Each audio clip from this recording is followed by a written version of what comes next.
tardes a todas y a todos. Bienvenidas y bienvenidos a la mesa temática en continuación en este cuarto encuentro internacional contra el trabajo infantil. En esta ocasión la mesa temática, como ustedes bien saben, versa sobre los modelos de intervención para la prevención y erradicación del trabajo infantil, para lo cual contamos con 4 distinguidos ponentes que tienen mucha experiencia en este ámbito. Yo fungiré como moderadora y pues en atención a eso comenzaré simplemente dando una breve exposición sobre lo que va a versar esta mesa. La hoja de ruta para la erradicación del trabajo infantil, que todas ustedes conocen, señala que las medidas más efectivas son aquellas que son focalizadas, que corresponden o responden a realidades y problemáticas muy concretas, y es en atención a este planteamiento, que además pues de estar contenido en la hoja de ruta, desde luego pues es un planteamiento muy razonable, porque cuando estamos hablando de la explotación infantil, del trabajo infantil, estamos hablando de realidades muy diversas que requieren políticas y medidas muy específicas que atiendan al contexto particular. Por esta razón, las ponentes y los ponentes que me acompañan en esta mesa van a compartir precisamente estos modelos de intervención focalizados, estas experiencias concretas, de tal manera que podamos nosotros y se pueda hacer un debate y podemos compartir estas buenas prácticas. Para ello comenzaré cediendo el uso de la palabra a Patricia Tella Rosas, es jefe de Departamento de Menores Trabajadores Urbano Marginales del DIF. Ella tiene especialidad en anestesiología y es diplomada en explotación sexual infantil, orientación familiar, salud y seguridad. Se ha desempeñado con los cargos de médico, es catedrática también en la Facultad de Medicina, ha realizado diversas investigaciones, tales como diagnóstico de menores en situación de calle y trabajadores del Estado de México y diagnóstico de la explotación sexual comercial infantil en los Estados de México. Actualmente es jefe del Departamento de Menores Trabajadores Urbanos Marginales del DIF. Bienvenida, Patricia. Adelante. Gracias. Gracias, buenas tardes. Antes que nada, pues el agradecimiento a Telefónica por darnos la oportunidad de presentar aquí nuestro trabajo y también gracias a la Secretaría del Trabajo del Gobierno del Estado de México, que también participó en la organización de este evento, y pues gracias también a todos ustedes por prestarme su atención.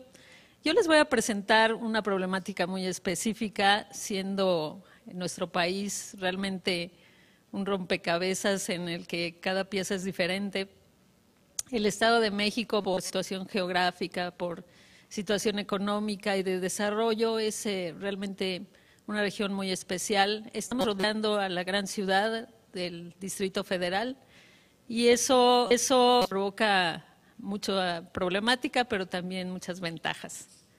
Entonces, pues en el ámbito de trabajo infantil, también esta situación de la situación geográfica, de ser el estado más poblado de la República. Ustedes saben que tenemos más de 15 millones de habitantes, casi somos 3 países centroamericanos juntos en cuanto a población.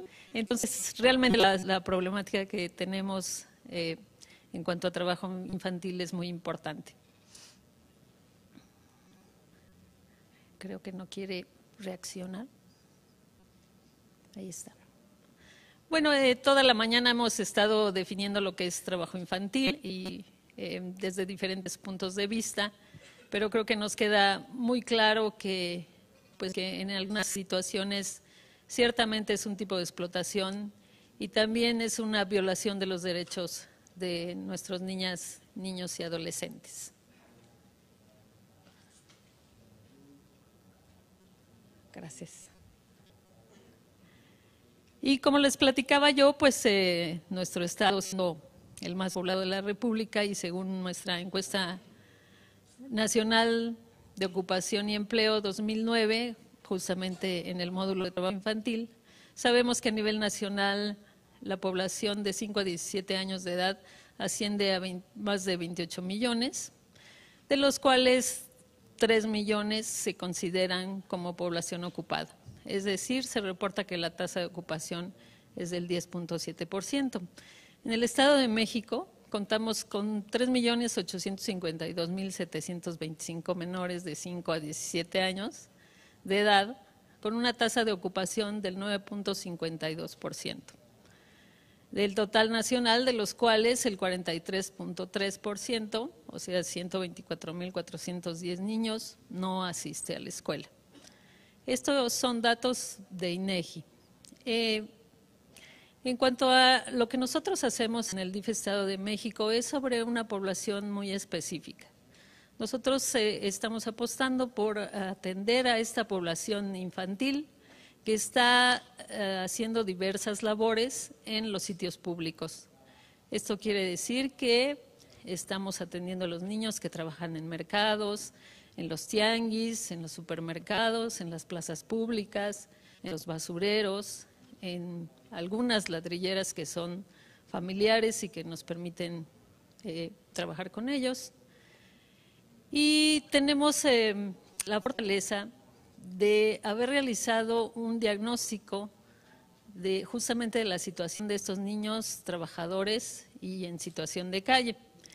Este estudio lo hemos hecho con el Instituto Nacional de Psiquiatría Ramón de la Fuente Muñiz, y gracias a este estudio hemos podido analizar la situación de esta población. De acuerdo a las últimas cifras que tuvimos en cuanto a este diagnóstico, tenemos 13.753 niños trabajando en esta situación. Ustedes pueden ver en esta gráfica cuál ha sido la evolución de esta población. Ustedes recordarán pues una de las grandes crisis económicas, y ahí se ve muy claramente cómo se nos disparó. De hecho, se nos duplicó de 8.000 a 16.000. Y posteriormente, afortunadamente, hemos ido a la baja y se ha mantenido más o menos la población en este rango. En este diagnóstico tenemos la oportunidad de checar muchos datos de estos niños, de hacer una encuesta también y de conocer muchas de las características. Y lo que vimos fue que también las niñas empezaban a incrementar su presencia en estos sitios públicos y en este tipo de trabajo, que por supuesto sabemos, y se ha repetido en las diferentes ponencias, la cuestión de género aumenta mucho la vulnerabilidad de estas niñas, sobre todo para trata y otras formas de explotación, especialmente la sexual. Los municipios que mayor presencia de este tipo de población tuvieron fue obviamente los que están alrededor de la gran Ciudad de México y también en el Valle de Toluca. Es por eso que gracias a estos estudios nosotros podemos dar tiros de precisión y apostar más por el trabajo en estas comunidades donde existe la problemática en forma muy importante. ¿Qué es lo que nosotros hacemos? Bueno, el DIF, para los que no lo conocen muy bien, es una institución piramidal, y entonces está el DIF nacional, los DIF estatales y los sistemas municipales DIF, que tienen sus instalaciones en todos los municipios de toda la República. Entonces es una fuerza realmente importante de trabajadores que tenemos contacto con la población día a día y que el contacto es muy directo. En el caso de estos niños tenemos una figura que es el promotor infantil comunitario, que asiste a las calles, a los sitios públicos y que detecta a estos niños, que se gana su confianza y que empieza aquí la intervención en esta primera etapa. Posteriormente se hace un diagnóstico de la problemática de estas familias. Sabemos que 1 de cada 3 familias está a cargo de una mujer. Entonces nuestro objetivo es, por un lado, el empoderamiento de esta madre de familia que se quedó sola o en menor caso de padres de familia, y también de atender en una forma integral a esta familia para su desarrollo y para, sobre todo, apostar por el desarrollo integral del niño y de su educación formal. Entonces, en esta segunda etapa, nosotros hacemos todo el estudio de la problemática familiar y empezamos a canalizarla a los diversos programas y servicios que tiene el DIF. Tenemos desde servicios médicos, jurídicos, asistenciales, sobre todo de atención a la discapacidad, de adultos mayores, también servicios médicos y de salud mental, que es algo que nos hace mucha falta en el país y que afortunadamente el DIF cuenta con este tipo de servicio. Por otro lado, ya en la tercera etapa, una vez que nos hemos ganado la confianza de la familia, que hemos integrado todo un estudio que hemos canalizado para las necesidades primarias y primordiales de esta familia, lo que hacemos es integrarlos a nuestros diversos talleres. Tenemos toda una red de talleres de atención específica a este tipo de población. Y por un lado estamos apostando mucho por el empoderamiento de las madres de familia, brindándoles otra capacitación para que ellas tengan la posibilidad de hacerse de recursos económicos sin la necesidad de que los niños estén trabajando. Y entonces tenemos talleres diversos desde panadería, corte y confección, cultura de belleza, dependiendo de la región del estado. Hemos tenido la oportunidad de, por ejemplo, poner un taller de ocochal, que es una artesanía con las hojas de un árbol de la zona justamente donde llena la mariposa monarca. Y entonces ir como diversificando estos talleres de acuerdo a las necesidades de cada comunidad. Junto con esta capacitación nosotros intervenimos en cuanto a talleres de depresión para las madres, talleres de salud mental. Hemos tenido la oportunidad de continuar las investigaciones sobre explotación sexual infantil y bueno, con esta población es importante decirles que toda esta infancia vulnerable que está trabajando en sitios públicos, que tiene que emigrar por las propias condiciones económicas de la familia, pues son las principales víctimas de muchos tipos de explotación y por supuesto de la explotación sexual infantil. Como ya les decía, nuestro objetivo principal es por un lado que el niño continúe estudiando y para eso tenemos un programa de becas en donde también participa la sociedad civil. Tenemos otro programa específico para niños en situación de calle, que son estrategias que también nos marca el DIF nacional. Ya no quiere continuar, pero quería yo pasar la última, si me hacen favor. Bueno, pues entonces creo que es muy importante y a través de la historia se ha visto que educar a nuestros niños nos hará siempre una sociedad mejor y nos dará la oportunidad. Solamente quería que vieran algunas fotos de los talleres. También apostamos mucho por la capacitación de nuestro personal y por su profesionalización. Aquí están las mamás en los talleres y los niños. Hacemos encuentros con una estrategia resiliente.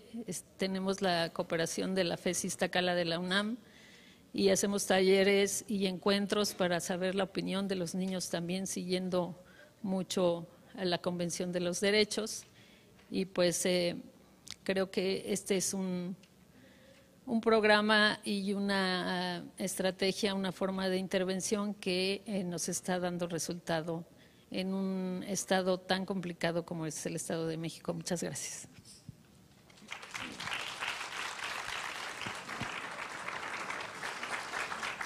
Muchísimas gracias a Patricia Tella Rosas.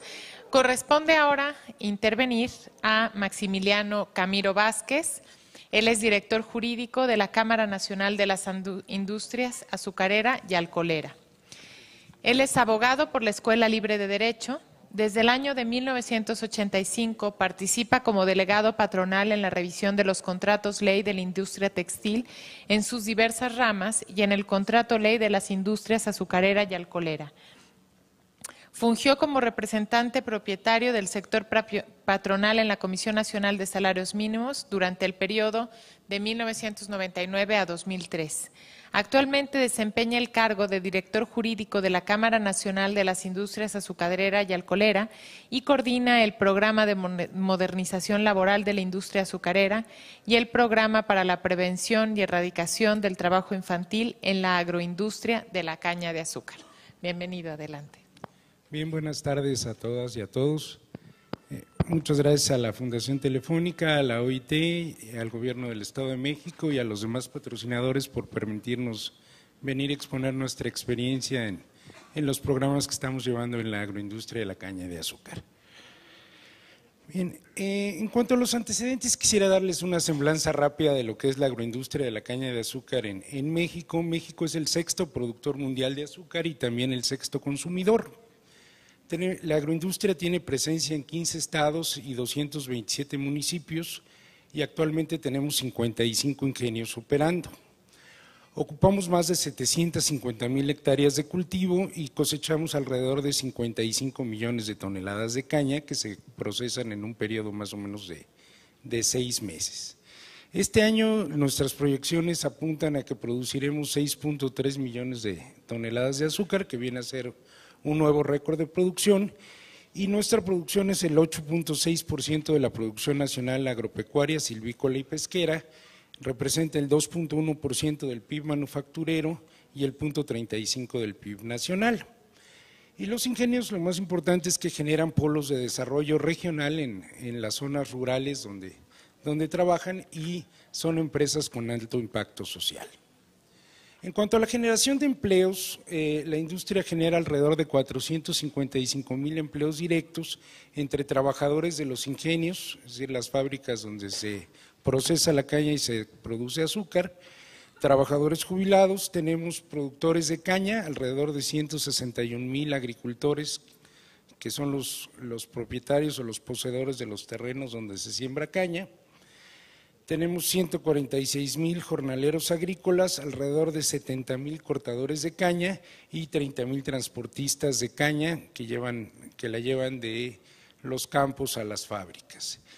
Y aparte la agroindustria beneficia alrededor de 2.2 millones de personas directamente que se dedican a alguna otra actividad conexa con la nuestra. Y bueno, abastece a los consumidores y a la industria de alimentos y bebidas de un producto básico. Y en los últimos años también nos hemos dado a la tarea de generar energías a partir de fuentes renovables. Tenemos el caso de algunos ingenios que ya están cogenerando electricidad y otros que están fabricando etanol combustible. Bien. Básicamente nuestra agroindustria está conformada por dos sectores. Por un lado, los agricultores que siembran y cosechan la caña de azúcar y que la suministran como materia prima al ingenio. Y por otro lado el ingenio que transforma la caña en azúcar y son los que comercializan ya el producto final. Y esto es lo que constituye nuestra cadena productiva o nuestra cadena de valor caña-azúcar. En el caso del corte de la caña, los cortadores son contratados por los agricultores o por sus asociaciones locales y en todos los casos estos cortadores están afiliados al IMSS, cosa que no es muy común en el campo mexicano. De nuestros cortadores, alrededor de 18,000 residen en las zonas donde se cosecha la caña y el resto, alrededor de 52,000, son migrantes, en su mayoría pertenecientes a grupos indígenas. Y de ellos, alrededor de 6,000 familias llegan anualmente a los campos de cultivo para la cosecha de caña y usualmente van acompañados por menores de edad. Varía, pero el promedio es de 2 a 3 menores de edad por familia. Estos cortadores son contratados a través de cabos o enganchadores, también se les llama, y en el caso de los migrantes, durante la zafra se alojan en albergues que existen en las zonas de abastecimiento de los ingenios. Estos albergues en su gran mayoría cuentan con alguna infraestructura habitacional, baños, cocina y casi todos con un salón que puede utilizarse para dar clases. En el año 2010 estimamos que en la cosecha de caña de azúcar alrededor del 25% de las personas, de los cortadores que intervenían son menores de 18 años y de ellos el 7% son menores de 14 y el 18% entre 14 y 18 años. En el caso de las fábricas, en los ingenios donde se transforma la caña en azúcar, prácticamente la incidencia de trabajo infantil no existe. Ahí normalmente los sindicatos no permiten la contratación de menores de edad. Bien. Ahora, ¿cómo empezamos nosotros nuestro programa? En el año 2010, a invitación de OIT y del programa IPEC, la Cámara Azucarera y las dos organizaciones nacionales de productores de caña de azúcar, CNC y CNPR, iniciamos un programa tendiente a prevenir y erradicar el trabajo infantil en la cosecha. Y lo enfocamos desde el punto de vista de la cadena de valor, es decir, dando intervención tanto a los empleadores de esos cortadores, que son las asociaciones cañeras locales, como a los ingenios que transforman la caña en azúcar. Y básicamente iniciamos con un proyecto piloto para denominado inserción del trabajo decente como alternativa al trabajo infantil.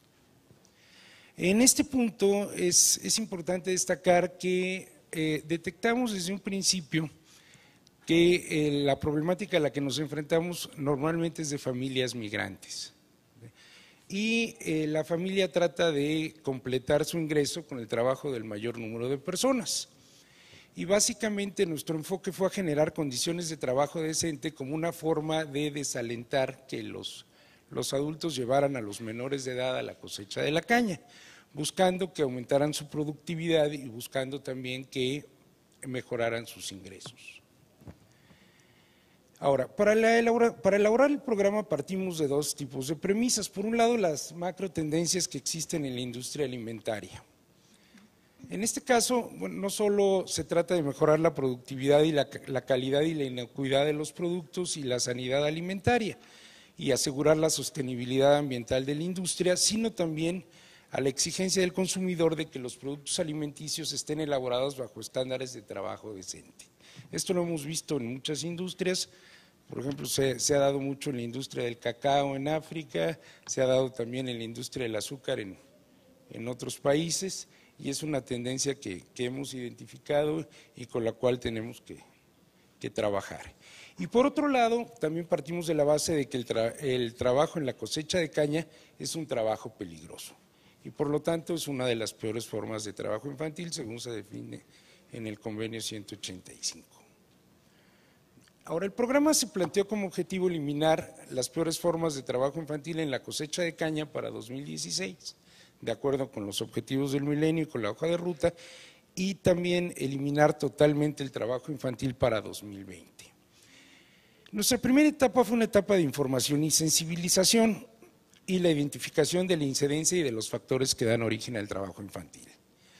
Aquí, como conclusiones principales, identificamos como factores la migración familiar, un entorno poco favorable en el sector rural, la falta de infraestructura para mejorar educación y el cuidado de los menores, falta de asistencia social en albergues, una tradición familiar y cultural de los grupos indígenas que fomente el trabajo infantil o que cuando menos no lo ve como algo malo o algo que deba erradicarse, y por último la necesidad de complementar el ingreso familiar.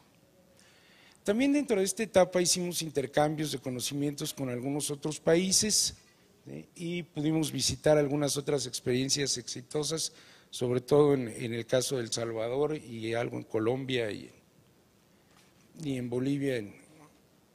Bien.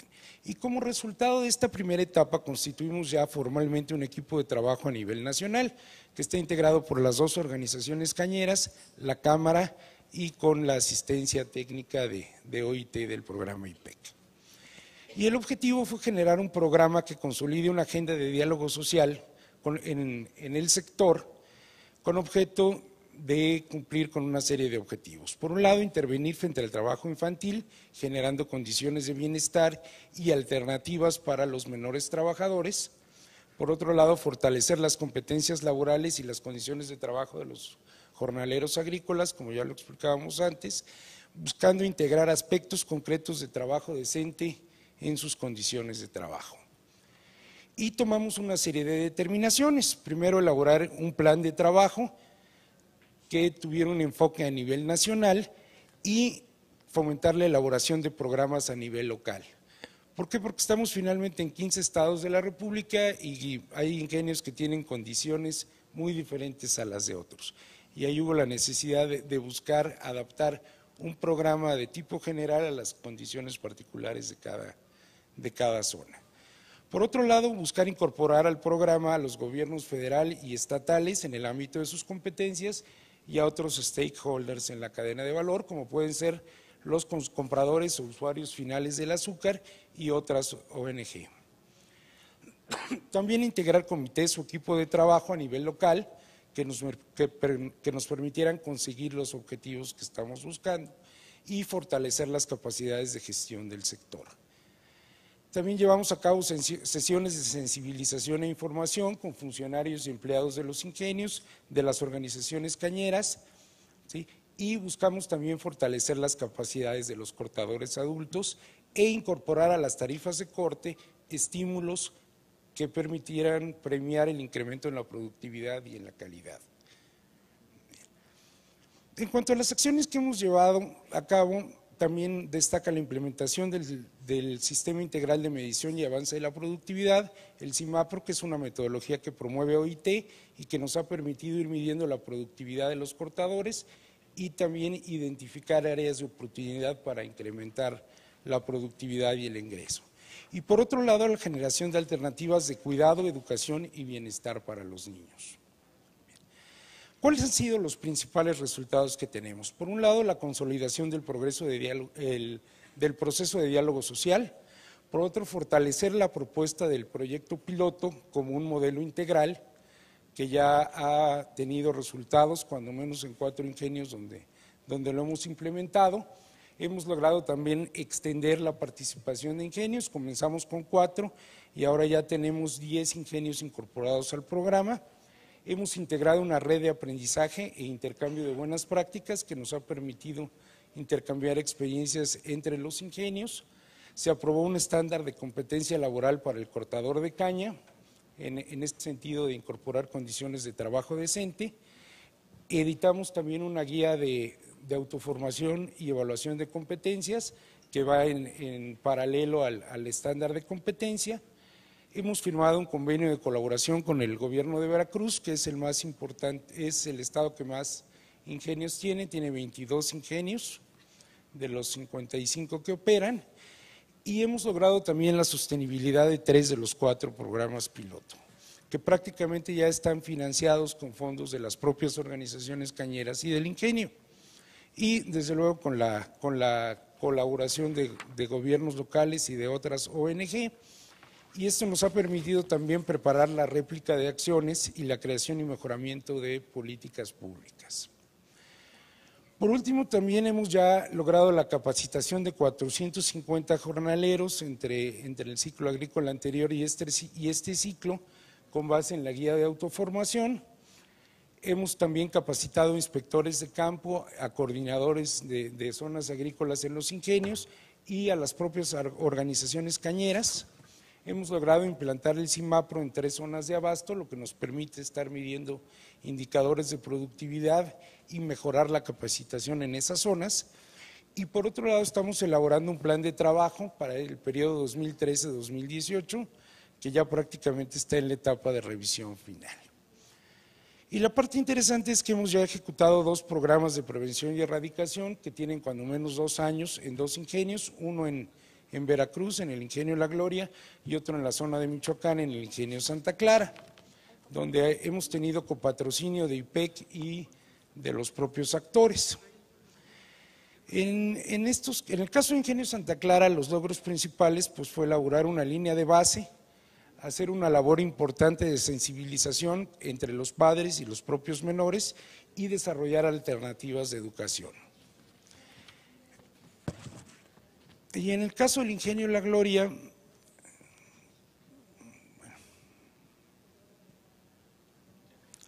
bien, aquí se ha dado un programa interesante, creo que Auge nos va a exponer un poquito más de ese tema porque han estado trabajando de manera importante, pero se han llevado a cabo acciones de sensibilización y de educación muy importantes, se han generado una serie de técnicas que creemos que pueden ser replicadas, se están utilizando historietas, materiales para iluminar, se han diseñado talleres para los propios menores, para los padres, se ha hecho también alguna intervención con las familias, buscando también formarlas una serie de hábitos que permitan también mejorar los niveles de vida.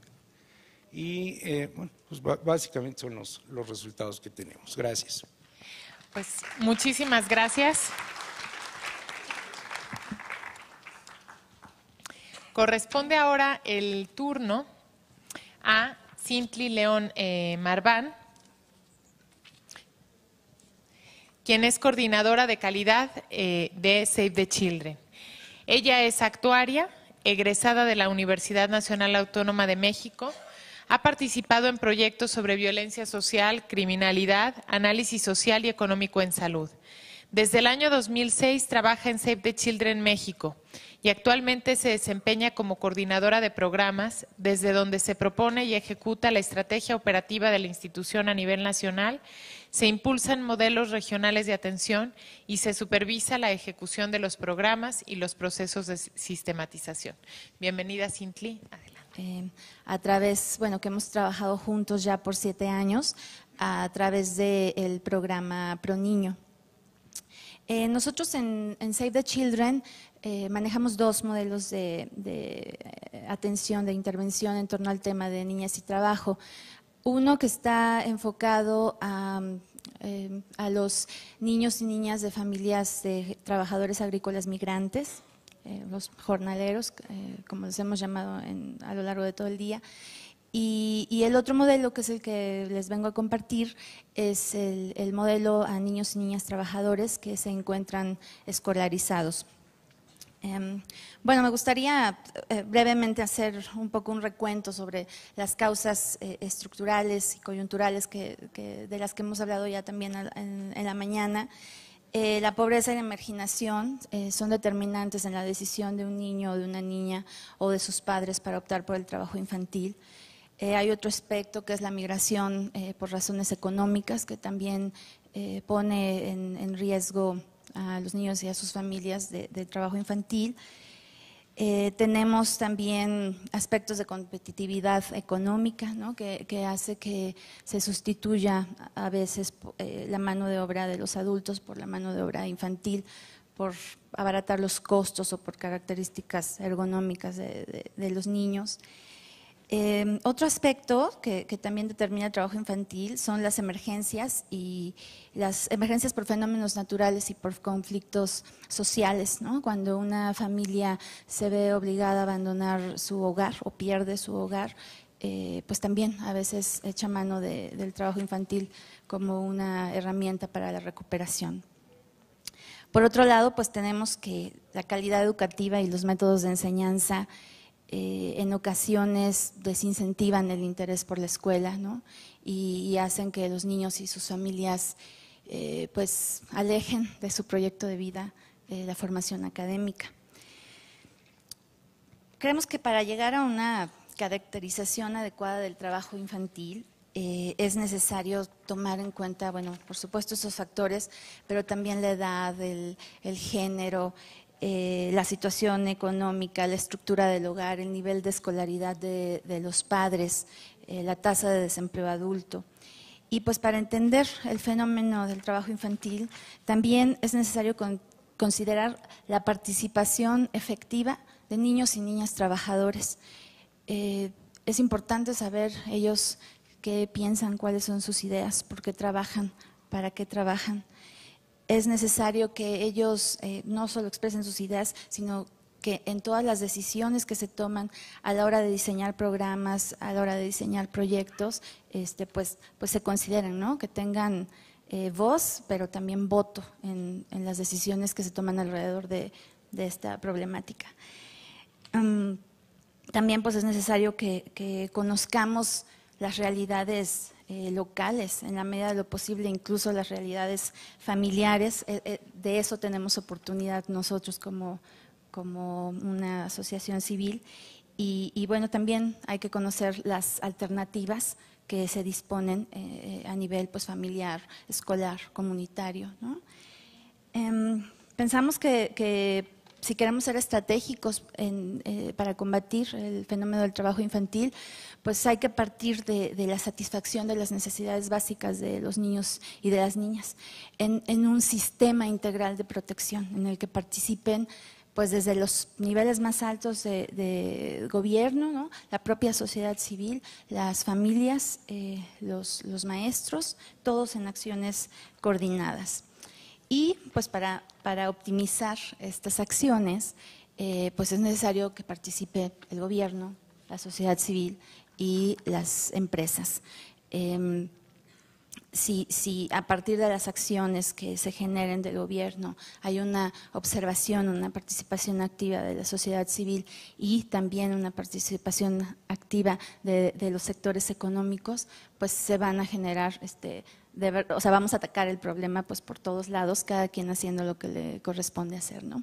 Y bueno, estas ideas, o partiendo de estas ideas, es que tenemos el modelo que les vengo a compartir y que, bueno, ha sido un modelo que se ha ido construyendo, como ya lo decía, con el acompañamiento y la guía de Fundación Telefónica, y se ha ido perfeccionando, enriqueciendo y sigue en construcción, ¿no?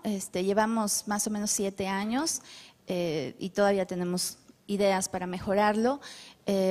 A partir de este año, no solo Save the Children, sino también otras 2 organizaciones, Dibujando un Mañana y Ririki, forman parte de este gran equipo ProNiño en México, y pues creemos que este modelo se va a enriquecer y a fortalecer aún más. Pero bueno, entonces ya, ahora sí les describo el modelo. Ok. No veo la pantalla, entonces voy con mis hojas aquí. No, es que me tapa la mesa, pero aquí la traigo escrita. No, ya está aquí. Bueno, el contexto del programa. Con nosotros, con Save the Children participan con ProNiño 20.793 niños y niñas en 3 estados de la República. El perfil de estos niños es que tienen entre 8 y 14 años de edad, están inscritos en el sistema educativo formal, no son niños que trabajen, que vivan en situación de calle, pertenecen a un núcleo familiar, realizan alguna actividad laboral o bien se encuentran en riesgo de trabajar. Viven en comunidades o pertenecen a familias donde hay violencia, donde hay pobreza, donde hay hacinamiento. Y bueno, en particular, entre la población que participa en ProNiño con nosotros, pues tenemos que el 31% son trabajadores, el 17% son niños ex trabajadores y el 52% son niños que están en riesgo de trabajar, como lo describía en la característica de arriba.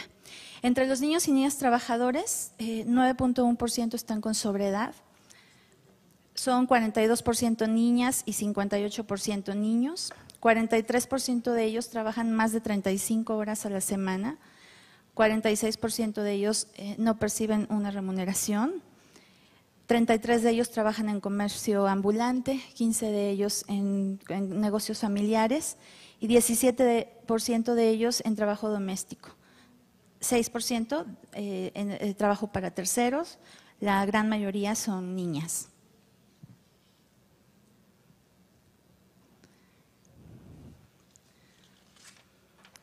Bueno, y dividí más o menos para poderles explicar el modelo en 3 partes. Hay una especie de preparación del terreno para que nuestras acciones puedan tener un mayor impacto. Y bueno, lo primero es sensibilizar e informar sobre el trabajo infantil a toda la comunidad escolar. Y me refiero a la comunidad escolar, a los niños y niñas, a los maestros, a las autoridades educativas más cercanas, a las autoridades locales y a los padres y madres de familia, ¿no? Muchas veces llegamos a una escuela y los propios maestros no son conscientes del número de niños y niñas trabajadores que hay. Entonces, bueno, es muy importante hablarles del tema, hablarles de los diagnósticos que existen y también de los derechos de los niños y de las niñas. Otra cosa que hacemos desde la escuela son actividades para la adquisición de competencias y habilidades para la vida. Y estas pues son de varios tipos, ¿no? Una tiene que ver con habilidades sociales y cuestiones de desarrollo humano. Tratamos con los niños temas de seguridad, de autoestima, de resolución positiva de conflictos. Y todo esto lo hacemos con una metodología de participación infantil. También nos parece muy importante fomentar un proyecto positivo de vida, un proyecto que valore la formación académica, que valore el bien común, que valore el desarrollo humano por sobre otros valores como el dinero o el poder, ¿no? Que están ahorita tan en auge. Otra estrategia que hacemos en este punto son los clubes de refuerzo escolar. Nos parece que habilidades para la vida pues también son la lectoescritura y el pensamiento lógico matemático, ¿no? Lamentablemente hay niños que están en sexto de primaria y aún no saben leer y escribir bien, y muchas veces los niños que trabajan, si bien tienen habilidad para resolver cuentas mentalmente, cuando ven un problema que hay que resolver, no lo pueden resolver porque hay un problema de comprensión lectora, ¿no? Entonces, esto también lo hacemos. Y otra cosa muy importante para poder crear entornos saludables y protectores para los niños es la formación de capacidades en docentes y padres de familia. Entonces, con los docentes no solo trabajamos a lo mejor metodologías innovadoras y divertidas para que el aprendizaje sea mayor en los niños, pero también trabajamos pautas de disciplina positiva, con los papás también, elementos de crianza positiva, elementos de relación amorosa, de comunicación al interior de las familias. Esto es un factor bien importante de protección a los niños para que no se inserten en situaciones de explotación. La fortaleza que puedan tener desde el interior de las familias y desde sus propias personas. Ahora, en torno a cada niño y niña trabajador, ¿qué hacemos? Bueno, les hablaba que tenemos un grupo de alrededor de 350 promotores comunitarios y ellos en las actividades que tenemos directamente con estos niños pues establecen una relación de confianza, de calidez, de respeto, de escucha. Y pues esto nos permite precisamente poder detectar los casos de niños y niñas trabajadores y los casos de niños y niñas que están en situación de explotación.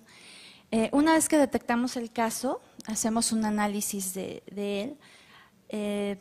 Ocupamos una base de datos que tenemos bastante completa con información de su familia, con información sociodemográfica de cada niño y por cierto es una base que Fundación Telefónica generó y que nos ha ayudado muchísimo a construir indicadores y a dar seguimiento. También hacemos visitas domiciliarias para conocer precisamente ese contexto familiar, qué está ocasionando que el niño trabaje, qué influye para que trabaje X número de horas o en determinada actividad. Hacemos visitas a los lugares de trabajo para conocer si los derechos del niño se están vulnerando, en qué medida, cuáles derechos. Ocupamos la estrategia de participación infantil, por supuesto, se habla con el niño y se conoce cuál es su percepción y su sentir y sus ideas acerca de su situación de trabajo. Identificamos las redes familiares de apoyo y protección y también identificamos las instituciones que son garantes del cumplimiento de los derechos de los niños. Entonces, bueno, también definimos estrategias para cada caso. No todos los casos son iguales, cada caso es único. Hacemos labor, por ejemplo, de concientización y de sensibilización. A veces con esto es suficiente y después de hablar esto con los niños y con sus familias, ellos disminuyen las horas de trabajo o cambian de actividad o dejan de trabajar. Pero en otras ocasiones es necesario además hacer gestión de apoyos para poder responder inmediatamente a ciertas situaciones graves de trabajo infantil y entonces gestionamos apoyos, por ejemplo, como becas o estancias donde los niños puedan estar mientras sus padres están trabajando. Sí, gracias. Y en casos graves, en casos de explotación infantil, hacemos un acompañamiento en procesos de denuncia, siempre vigilando el interés superior del niño y hablando con su red de apoyo y su red protectora más cercana, ¿no? Para hacer el retiro sostenible, pues construimos indicadores, sistematizamos las experiencias, las buenas prácticas, los casos de éxito. Nos articulamos con actores sociales en todos los niveles, trabajamos en redes con otras ONGs y con instituciones del gobierno y con empresas. Y en estas redes o a partir de estas redes pues generamos acciones hacia la incidencia en política pública para que las acciones no se queden nada más al interior de las familias, sino impacten pues en la realidad de los niños y niñas trabajadores en todo el país. Bueno, esta es una síntesis del modelo que tiene los componentes entonces de incidencia en políticas públicas, de fortalecimiento económico, generación y socialización del conocimiento y la mejora de las habilidades y competencias para la vida en los niños y niñas. ¿Tengo un minuto o ya? ¿Sí? Rápidamente voy a hablar de los resultados. En términos de desempeño escolar, el 60% se encuentra en materia de español en un nivel bueno y casi 30% en un nivel excelente. En términos de rendimiento escolar en matemáticas, también es como el 85% de los niños están entre el nivel bueno y excelente, de acuerdo a sus calificaciones escolares, los niños que participan en ProNiño. Otro logro que hemos tenido es la evolución en la tasa de ausentismo escolar. Cuando iniciamos el programa ProNiño había una tasa del 10% y bueno, a lo largo de estos años ha ido bajando y la última medición que hicimos fue una tasa del 1.38%. En cuanto a disminución y erradicación del trabajo infantil, bueno, el éxito del modelo lo probamos porque ha crecido la tasa de disminución de la jornada laboral en los niños y niñas trabajadores. En 2007 era de 2.9 y la última medición era del 27.58%. También tenemos en el porcentaje de retiro de actividades laborales un avance. Comenzamos retirando solo al 3.8% de los niños y niñas trabajadores y en la última medición es de 29.28%. Y pues ya no pasa, pero la otra ya era la de gracias. Gracias por su atención. Muchas gracias a Cindy León Marván. Y ahora vamos a ceder el uso de la palabra a Eduardo Cervantes Magaña, quien se hará cargo de la última ponencia. Él es coordinador del Programa de Acción Trabajo Infantil de la ONG AUGE. Él es ingeniero en agroecología con orientación al desarrollo local, egresado de la Universidad Autónoma Chapingo. Ha trabajado en proyectos de aprendizaje en el ámbito no rural, en diagnósticos, proyectos juveniles y en procesos de formación y planeación con el Programa Internacional para la Erradicación del Trabajo Infantil, IPEC, de la OIT. Actualmente es coordinador del programa de acción Desde el Surco y el Sendero, las niñas y los niños a la escuela van primero, Alto al trabajo infantil en la producción de café y caña de azúcar en Veracruz. Bienvenido, adelante. Muchas gracias. Hola a todos y a todas.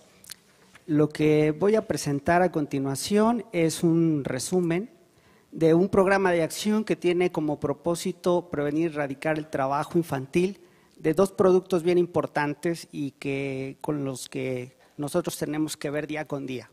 Me refiero a esto y a esto, azúcar y caña, y café, por supuesto. Muy bien, quisiera empezar diciendo que este es un proyecto, es un programa que se realiza en coordinación con la OIT, y que pues recibe fondeo de USDOL en Estados Unidos. Empezaré diciendo que en AUGE somos una asociación civil, estamos ubicados en el centro de Veracruz, nos dedicamos a promover el desarrollo autogestivo, trabajamos con familias cafetaleras y los temas que abordamos tienen que ver con cómo apoyar a familias a desarrollar capacidades para enfrentar sus propios problemas. a través de educación popular o procesos no formales que nos permitan ampliar oportunidades de desarrollo a las familias y a las comunidades. Esta es la zona de intervención. Nosotros para este programa tenemos una incidencia en 8 municipios, pues estos municipios son cafetaleros y cañeros. Muy bien, no me voy a detener mucho aquí porque ya se ha estado abordando a lo largo de estas exposiciones. Sencillamente diré que se calcula que alrededor de 1 millón de niños, niñas y adolescentes están incorporadas al trabajo en el sector agropecuario, de los cuales, bueno, hay situaciones de vulnerabilidad y que tienen un efecto muy particular en el caso de las niñas. Ok, Veracruz no podría concebirse sin la producción de café ni caña. La caña de azúcar fue la primera agroindustria que se promovió en la región precisamente por Hernán Cortés en el siglo XVI. Ellos la trajeron y hace 200 años pues se introdujo el café. Quiero decir con esto que café y caña son el motor de la agricultura y del desarrollo agrícola en el estado. Para quienes no conocen el café, bueno, en la planta se producen unos granos que hay que cortar cuando están rojos y es una actividad manual. La caña de azúcar, bueno, pues es una actividad que requiere el uso de machete, se tiene que realizar toda una operación compleja para poder trasladarla hasta los ingenios. En el café participa normalmente toda la familia, hombres, mujeres, niños. En el caso de caña de azúcar, generalmente es una actividad masculina, aunque participan también mujeres. También hay mujeres cortadoras y a veces con el niño a cuestas. Y se incorporan adolescentes también. Bueno, existen algunos organismos internacionales, como son 2 productos que se comercializan y se exportan, pues hay quien revisa que en el proceso de producción e industrialización, pues hay presencia de niños, ¿no? Entonces, bueno, el café y la caña están señalados como productos que en su proceso se incorpora mano de obra infantil. Y eso tiene una implicación económica importante. Bueno, cuando hablamos de participación jornalera, estamos hablando de condiciones de restricción de acceso a servicios básicos, agua potable, alimentación, educación, protección y todo lo que acaban de decir está limitado o condicionado para esta población. Las poblaciones jornaleras generalmente pueden migrar o pueden ser residentes, pueden estar trabajando la mayor parte del año, desplazándose a distintos puntos de la República o pueden movilizarse solamente en temporada de cosecha y después regresar para trabajar sus tierras. En esta situación, bueno, pues las niñas, las mujeres y los más pequeños se encuentran en condiciones realmente de vulnerabilidad. Hay que decir que existen algunos pocos casos donde hay excepción, en donde efectivamente los albergues cuentan con pues una litera, pueden tener cierto cuidado en la preparación de alimentos, pero en su mayor parte sucede como a esto que ustedes ven. Ok, las condiciones de trabajo de jornalero a menudo se caracterizan por tener una serie de condiciones climáticas que pueden y ponen a prueba la resistencia del trabajador. En el caso de café, pues es una actividad que se realiza en terrenos muy irregulares, generalmente es durante el invierno, hay una alta humedad relativa, se realiza por supuesto también pues con una posibilidad de tener contacto con fauna que te puede picar o puede generar algún tipo de molestia y que en cierta manera pues son actividades repetitivas. En el caso de la caña, pues se realiza en zonas donde el calor puede ser extenuante, arriba de 40 grados, se respira el hollín, porque para cosechar la caña hay que quemarla y utilizar el machete, unas morunas de este vuelo. Son actividades desgastantes en donde si no hay una hidratación adecuada empieza a haber infecciones luego de las vías renales y puede generar incluso sangrados a nivel de vías respiratorias. En ambos casos, pues los niños y los adolescentes están en situaciones de gran riesgo. Muy bien, pues a raíz de esta situación, en el 2011, a mediados de 2011, se establece un acuerdo con la OIT para poder poner en marcha un programa que tiene como propósito demostrar que es posible prevenir y erradicar el trabajo infantil desde lo local. Luego entonces se centra en dos ejes. El primero tiene que ver con sensibilizar y crear conciencia en la sociedad y diferentes actores locales sobre los peligros del trabajo infantil y tratar de posicionar el tema de derechos de la niñez y de trabajo infantil en la agenda local. El segundo eje tiene que ver con cómo ampliar la posibilidad de acercar los servicios a familias, adolescentes en edad legal de trabajar, para que puedan mejorar sus condiciones de vida y reducir la participación en condiciones de trabajo infantil. Bueno, básicamente se centra en estos ejes. Tenemos el propósito de una población que no está trabajando todavía, pero puede caer en trabajo próximamente por su contexto social, económico y familiar. Tenemos a una población que ya está en edad legal de trabajar, pero debiera hacerlo en condiciones de protección de acuerdo a lo que establece la Ley Federal del Trabajo. Y existen aquellos trabajadores, niños, que deben ser retirados. En primera, porque no han cumplido la edad mínima de acceso al empleo o porque sus condiciones de trabajo se realizan en condiciones inaceptables. Para eso tenemos 3 bloques o 3 líneas de acción. Una es proveer servicios educativos, generar oportunidades de capacitación para el trabajo y en su caso trabajar alternativas de ingreso con las familias. Muy bien, estos son los ejes que les comentaba: prevención, protección y remoción.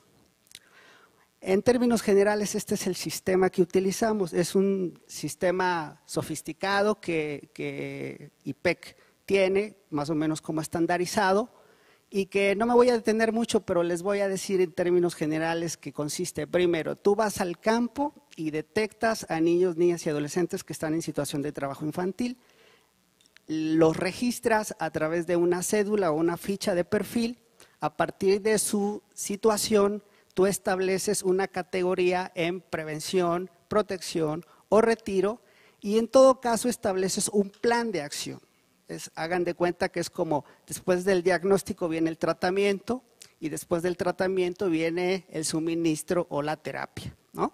Entonces, de que se provee un servicio y se establece una evidencia de que la condición de ese niño o niña ha cambiado, nosotros hacemos un seguimiento durante 3 meses para poder ver qué tan consistente esto ha sido.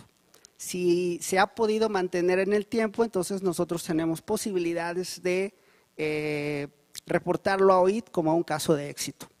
Por supuesto, no todos los casos son de éxito, pero estamos en eso. Bueno, para poder realizar eso hemos tenido que trabajar mucho en la articulación institucional.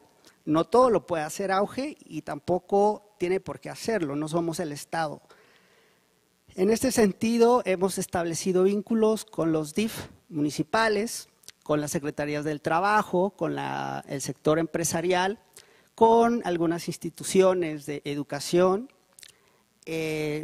con organismos que se encargan de proveer asistencia técnica para el desarrollo de proyectos. Y hay una serie de resultados ahí interesantes que se muestran en la lámina. Bueno, algo que nos ha llamado mucho la atención es que también se mencionó en la mañana sobre la formación de comités locales. Nosotros trabajamos originalmente con población local, con las mujeres, trabajamos con los padres de familia, trabajamos con los maestros, con las escuelas, y a partir de redes de vinculación y trabajo solidario hemos estado promoviendo la necesidad de mirar a los niños de una manera distinta, como sujetos de derechos, como personas que no solamente hay que asistir, sino que tienen potencial que podemos apoyar. Como decía la compañera, son sujetos de derechos que también hay que escuchar y hay que tomarles en cuenta su opinión. Muy bien. Ok, este es un trabajo que se realiza con el sector de la industria cañera y el café, que son estudios para evaluar riesgos de medio ambiente en café y caña de azúcar. Estamos actualmente en progreso, queremos algún día llegar al punto de que les vamos a ofrecer café y caña libre de trabajo infantil, ojalá no nos tardemos demasiado. Hay algunos convenios interinstitucionales, como es el acuerdo que firmó el gobierno del estado en agosto pasado, y bueno, como resultados tenemos la generación de un censo de línea base que nos permite tener un poco más información desagregada. Tenemos que cambiar la percepción sobre la niñez y su participación en la agricultura. Los medios de comunicación aún, y bueno, la sociedad en general ha naturalizado mucho esto. Hemos utilizado algunos medios, herramientas metodológicas, didácticas, para poder posicionar el tema. Me parece que hay experiencias que pueden indicar que hay buenas prácticas ahí. Este es el sistema que nosotros seguimos. Tenemos ahí un nudo que tiene que ver con las instituciones que debieran de proveer los servicios. La capacidad de respuesta para poder atender los niños que nosotros reportamos es demasiado lenta. Luego entonces se genera un nudo porque detectamos niños, pero ahí no es fácil que se les pueda restituir sus derechos porque la eficiencia y la eficacia de las instituciones no va al mismo ritmo que las necesidades. Muy bien. Bueno, en términos generales, yo quisiera decir que es un proceso todavía, hay importantes retos. Sin embargo, AUGE se está posicionando como una asociación civil que se enfoca al trabajo infantil y el tema del trabajo infantil empieza a posicionarse en la agenda local del gobierno del estado, las instituciones y en el ámbito local. Yo creo que es importante fortalecer capacidades en el ámbito de la administración pública. La gente no responde a las necesidades de los niños porque en primera no los ven, no identifican sus necesidades y si las identifican no saben cómo hacerlo porque no tienen recursos o porque no tienen las instancias adecuadas. Hay muchas cosas pendientes, pero esperamos estar contribuyendo con un granito de azúcar y de café a resolver el problema. Muchísimas gracias.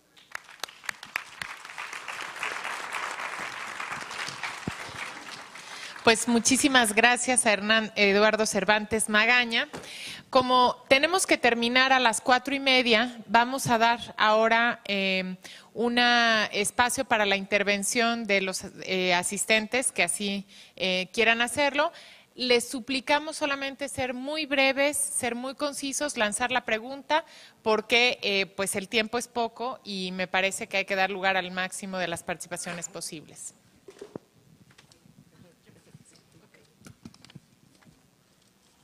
Hola, quisiera preguntar para el segundo ponente. Él nos habla de que ya hubieron muchas mejoras en los ingenios azucareros, en los que han estado trabajando, pero en realidad no nos habla sobre ningún dato en específico, alguna cifra, nos habla de que ahora hay condiciones de trabajo decente, pero ¿cuáles son esas condiciones que se implementaron como trabajo decente? ¿Cuál fue su alcance? Y creo que nada más. Muchas gracias. Si les parece bien, recogemos las intervenciones y después damos lugar a una última ronda en donde respondan a sus preguntas. ¿Quién más? No, es que esto no se ve absolutamente. Buenas tardes. Mi nombre es Víctor García. Hablan de Veracruz. hablaron del Estado de México. Naturalmente, por costumbres, por tradiciones, sabemos, porque somos mexicanos, que venimos de generación tras generación de los abuelos, de los tatarabuelos. Pero mi pregunta específica, ¿qué hace las organizaciones? Porque el gobierno no lo hace. Porque los papás, los abuelos, al tener mujeres, y las mujeres ser nietas, hijas, de no tener un primer varón, no tienen la credibilidad como lo que se está hablando. Ellas en el momento que tienen un varón, en el momento que ellas tienen su preocupación, mi hijo tiene la edad suficiente para que se vaya a trabajar, mi hijo está apto para que se vaya a donde se gane el pan diario. Veracruz es un estado, Oaxaca es otro, el Estado de México es otro, que trae esa costumbre que no se va a poder erradicar. Y lo vemos a diario, se vive, medios de comunicación, en la calle, y desgraciadamente hay, o probablemente se dice que hay ese apoyo, cuando como ciudadanos comunes y corrientes no lo vemos así. Otro problema también, que no se habla de la persona discapacitada como menor. No se ha tocado dónde están los derechos, no se ha visto dónde está tutelado. Realmente en la ley, en la Constitución, se habla como el DIF, y el DIF es una institución en el cual da el apoyo al 100%, pero desgraciadamente cuando se enfrentan a un problema muy específico, ¿a quién se va a sancionar? Se le quita la custodia a la madre, al abuelo, a quien tenga, cuando en un momento dado así lo determina la autoridad competente, hablando a nivel nacional en las diferentes regiones. Entonces yo le reitero, quiero saber qué hacen, porque la costumbre no la vamos a poder erradicar de la noche a la mañana. Y están muy arraigados estos estados, y esa problemática, ustedes mismos lo saben, viene de generación en generación. Gracias. Muchas gracias.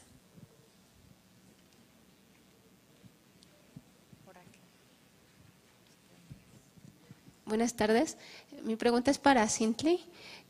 Por ejemplo, cuando ya trabajan en las escuelas y detectan a los niños que están ya trabajando, están en riesgo, ¿de qué manera intervienen con ellos? ¿Los separan del grupo o son clases extraescolares? O no sé, quisiera saber cómo lo manejan. Gracias.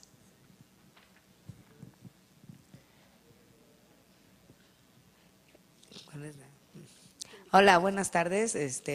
Vengo de Un Mañana para la Comunidad y trabajamos muy parecido a Save the Children, y nada más quisiera saber exactamente cuáles son los indicadores que tienen ustedes para evaluar el éxito que tienen dentro del programa que están manejando ustedes. Gracias. ¿Alguna otra pregunta?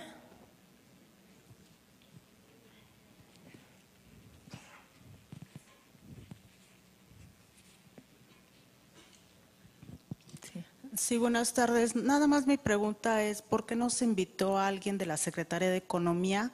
Y también, ¿por qué no han hablado sobre los niños que trabajan en todos estos sindicatos o grupos clandestinos de minas, sobre todo en el norte del país? Los niños que están trabajando en la pizca algodonera, los niños que están trabajando también en el norte del país en trabajo informal. ¿Por qué no están hablando a un representante de sindicatos? Porque sí hay niños trabajando que no tienen ningún tipo de derecho, pero que los mismos sindicatos pues hacen como que no existen, por no pagar los impuestos, por no colaborar con los mismos gobiernos. Y esto pasa en todo el mundo. Me gustaría también saber, en política internacional, sobre todo en prevención, ¿por qué no están hablando ustedes sobre la erradicación? Están hablando de derechos del niño, de lo que él cree o piensa, y sobre todo de la migración familiar. Quisiera saber por qué no hablan de erradicación total. Muchas gracias. Aquí adelante podemos dar lugar a una última intervención. Había una mano levantada. Y después pasamos a la respuesta de nuestros ponentes.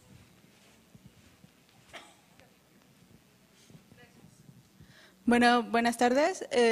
Bueno, mi pregunta es, se estaba hablando mucho sobre la erradicación y sobre los supuestos que se presentaban en cada una de las organizaciones, pero creo, o yo no escuché, cuál es el marco psicológico que se le está dando a las familias y a los niños como tal. Pues muchísimas gracias por sus preguntas. Bueno, aquí podemos dar lugar a una última, por favor. Muchas gracias, perdón por la tardada.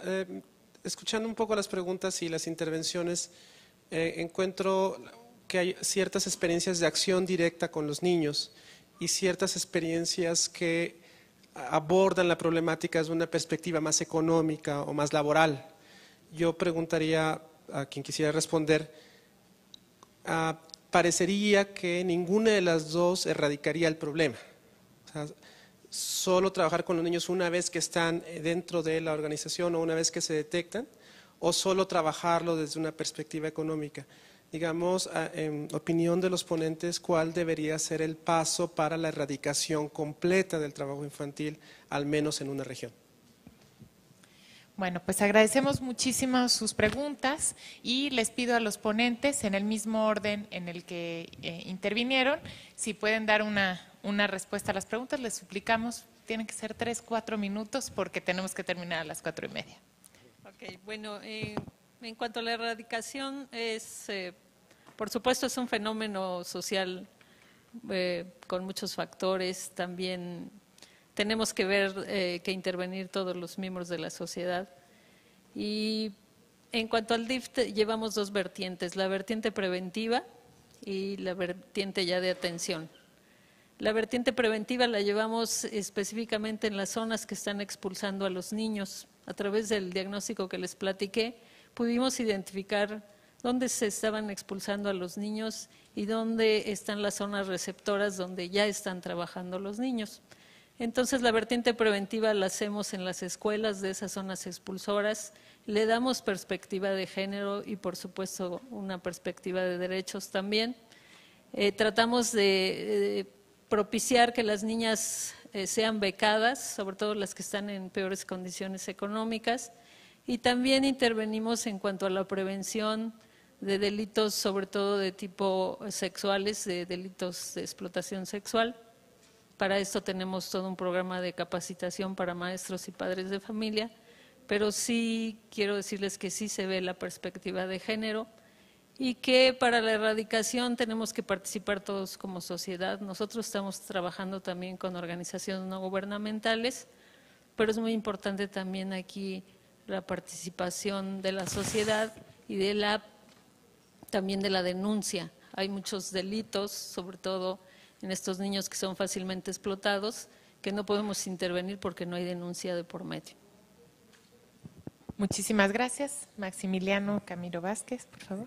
Gracias. Bien, por un lado quería yo referirme al tema de las condiciones de trabajo decente. Cuando hablamos nosotros de condiciones de trabajo decente lo hacemos sobre la base de la terminología de OIT.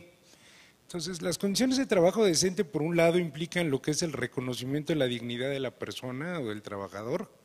Por otro lado, mejorar las condiciones de salud y seguridad en las que se prestan los servicios. Por otro lado, también normas de equidad de género, normas de protección y, desde luego, mejora en los salarios. Entonces, tenemos que ver que el trabajo decente presenta diversas dimensiones y hemos ido atacando algunas de ellas. En el caso, por ejemplo, del corte de la caña de azúcar, por un lado, los temas de dignidad, estamos buscando mejorar las condiciones de infraestructura de los albergues. Eso nos va a dar un lugar digno para el alojamiento, sobre todo del cortador migrante. Por otro lado, algunos temas de seguridad y salud en el trabajo. El trabajo del corte de caña tradicionalmente se había realizado sin ningún tipo de protección. Ahora estamos buscando, cuando menos, que el cortador lleve un sombrero, reciba una hidratación constante durante la jornada de trabajo, trabaja en condiciones de alta temperatura, tener mejores herramientas de trabajo, es decir, machetes diseñados específicamente para el corte de la caña, capacitarlo en el uso, del machete, buscar el uso de equipo de protección personal, como pudieran ser gogles, protectores de brazos, protectores de piernas, guantes, ¿sí? Capacitarlo también en cuanto a medidas de seguridad que tiene que tomar durante el corte de caña. Por otro lado, también en cuestión de trabajo hemos estado buscando mejorar condiciones o buscar establecer condiciones de trabajo decente. En cuanto a qué, a la capacitación, a la forma en que el trabajador debe de hacer el corte de la caña, dónde debe de cortar, cómo, y seguir otra serie de procedimientos ya de tipo técnico para la realización de su trabajo e incidir también en el tema de las tarifas que se pagan por corte. Normalmente el corte de la caña es un trabajo que se paga a destajo y cuando reúne ciertas condiciones de calidad o de eficiencia, en las propias tarifas poco a poco han ido incorporando una serie de premios o de pagos adicionales. Y me quiero referir rápidamente a otra pregunta sobre el tema de la acción directa y la perspectiva económica como dos enfoques para la erradicación del trabajo infantil. Se me hizo una pregunta muy interesante. Yo no creo que ninguna de las dos baste para erradicar totalmente el trabajo infantil. El fenómeno del trabajo infantil finalmente es un fenómeno multifactorial, tiene muchas causas, ¿sí? Entre otras, bueno, tenemos cuestiones culturales, cuestiones económicas, ¿sí? Y otra serie de factores, la pobreza desde luego influye, y yo creo que no podemos tomar una sola solución. Yo creo que aquí parte de lo que nos han enseñado, cuando menos los programas en nuestro caso, es que requerimos el concurso de muchos actores, ¿sí? Si no participan los gobiernos, si no participan los empleadores, en nuestro caso las asociaciones de agricultores, los sindicatos, y las autoridades locales y ONG, no vamos a llegar a ningún lado. Gracias. Muchísimas gracias. Cintly, por favor. Sí, gracias. Bueno, sobre la pregunta de qué hacemos las organizaciones de sociedad civil, que no hace el gobierno, para combatir esta costumbre o esta aceptación cultural. Bueno, nosotros en particular Save the Children trata de hacer, sí, estas transformaciones culturales, estas transformaciones en los patrones de comportamiento, de aceptación hacia el trabajo que violenta los derechos de los niños. Y trabajamos sensibilizando a las familias, a los padres, trabajamos dándoles la información sobre los derechos, sobre estas acciones que deben tomar al interior de las familias o los maestros en las escuelas para proteger a los niños. Entonces, es un proceso bien lento, pero nosotros tenemos pues la oportunidad de hacerlo. En cuanto a la intervención con niños y niñas trabajadores dentro de la escuela, bueno, lo que decía, hablamos con el niño, hablamos con la familia, conocemos su sitio de trabajo, identificamos cuáles son los factores de riesgo y a partir de ahí se generan una serie de acciones para que este niño, si está en situación de riesgo, pues sea retirado, ¿no? Y esto es a través pues de pláticas, visitas, en los casos muy extremos, como lo decía, de explotación, buscamos las redes de apoyo de estos niños para que podamos acompañar un proceso de denuncia y que una situación de explotación, que es un delito, se termine, ¿no? En cuanto a los indicadores, bueno, tenemos indicadores muy básicos. Una de las cosas que busca ProNiño es combatir el trabajo infantil a través de la permanencia escolar y que los niños tengan un proyecto de vida que contemple una escolarización continua. En ese sentido, tenemos el indicador de permanencia escolar, de aprovechamiento escolar, de retención y de promoción a nivel desempeño escolar.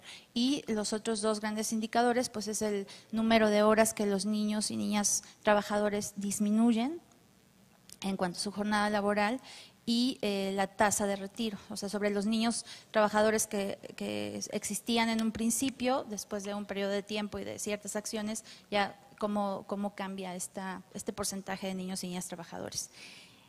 Pero hay otros indicadores que tienen que ver con patrones de comportamiento, indicadores más de tipo cualitativo que también medimos.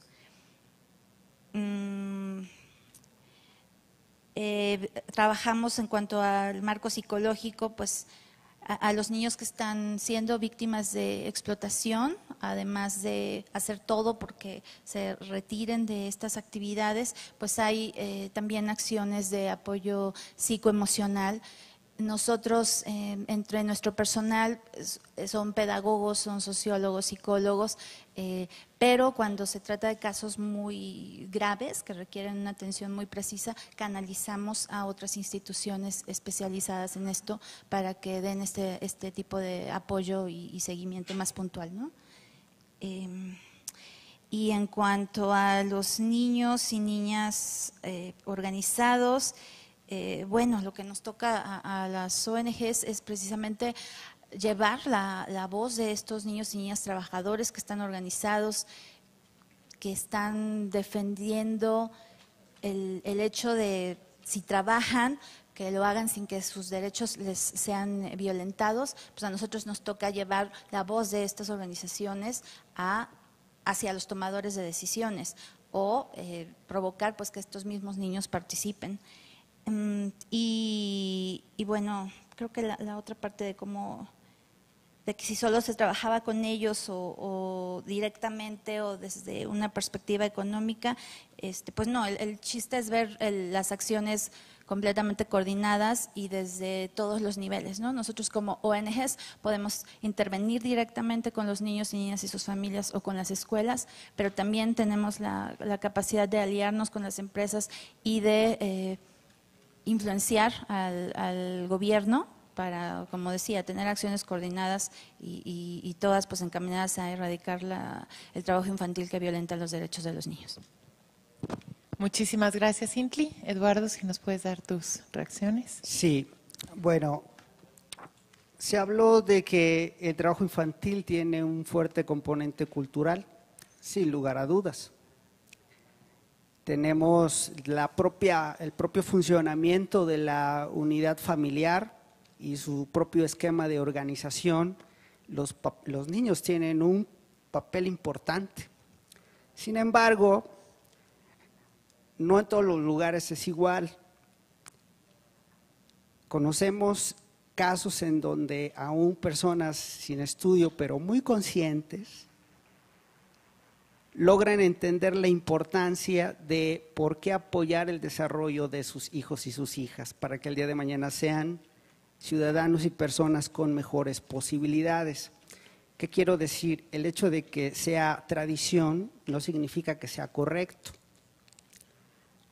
Algunas décadas atrás no era tradición que las mujeres participaran en muchos otros ámbitos, pero progresivamente se han estado abriendo espacios. A mí me parece que hacia allá tenemos que trabajar. Esto es un tema que no se va a resolver con una política ni con un evento así como este. Es un asunto generacional y de consistencia en las políticas que se implementan por los gobiernos y por la actitud, sobre todo, de los actores de la cadena del valor. Nosotros somos parte de esa cadena de valor, somos consumidores y el día de mañana, si somos capaces de exigir al proveedor, en este caso de café y azúcar, que el azúcar se garantice de que no lleva el sudor de niños y niñas, tendremos mejor chance. Ahora bien, para nosotros la mujer es un excelente canal para poder establecer cambios en las familias y en las comunidades. Las estadísticas te dicen que si elevas el nivel educativo de la mujer, la probabilidad de que sus hijos caigan en trabajo infantil se reduce. ¿Qué significa? Tenemos que seguir trabajando para que juntos con las mujeres podamos mejorar esa posibilidad. Se hablaba también de la inspección. A mí me parece que hay que fortalecer mucho los mecanismos de inspección laboral. En Veracruz, ¿tienen idea cuántos inspectores hay para vigilar el cumplimiento de la normatividad laboral en las empresas que hay en el Estado? Hay 40 para todo el Estado. Luego entonces, ¿no?, hay un déficit tremendo en estos mecanismos. Ahora, los mismos protocolos de inspección tienen que actualizarse y ser pertinentes. Yo, inspector, le aviso al dueño de la empresa que voy a ir al día siguiente. ¿Qué significa? Retira a los niños de ahí y el día que yo llego no encuentro a nadie. ¿Sí? Luego entonces tenemos que aprender de buenas prácticas que se están llevando a cabo en otros países y que pueden darnos luz sobre cómo en el contexto que vivimos en nuestras entidades podemos ayudar a irlo mejorando. Ahora, ¿por qué no se habla de erradicación? Bueno, erradicación lo pretendemos y a lo mejor no lo vemos, ni yo ni ustedes, pero necesitamos trabajar en esa dirección. Hablar de erradicación implica combatir y terminar la pobreza, reducir la inequidad, reducir la brecha entre los que tienen muy poquito y los que tienen mucho. En la medida en que la movilización ciudadana y las estructuras políticas tengan la posibilidad de que la distribución del ingreso y de la riqueza en este país pueda ser un poco más equitativa, tendremos mejor chance. El mismo sistema en el que nos encontramos es lo que propicia la vulnerabilidad de amplios sectores, pero repito, eso tiene que ver con engancharnos a la estructura de mercado, hacer conciencia como consumidores, como padres, como maestros, como promotores, como empresarios. Es tarea de todos. Hay muchas necesidades, los invito porque la verdad hacen falta manos.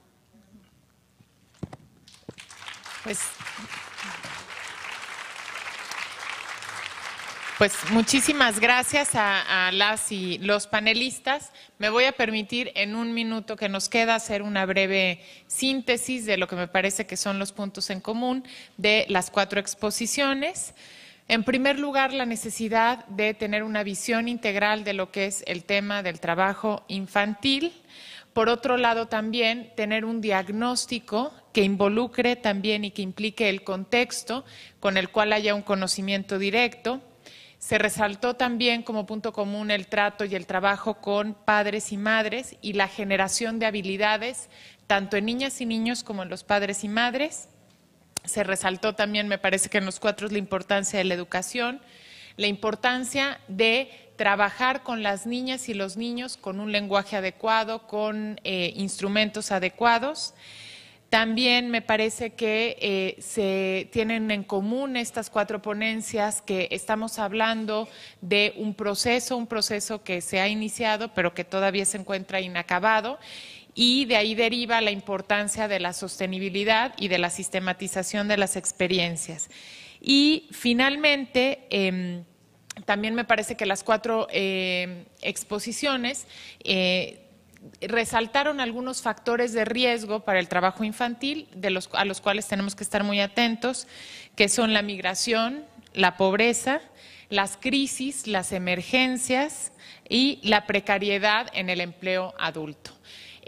Pues me parece que ha sido una extraordinaria mesa, que nos vamos de aquí con un gran reto precisamente en continuar trabajando. Muchísimas gracias a ustedes por su atención, muchas gracias a los ponentes y muchas gracias a Fundación Telefónica por este espacio.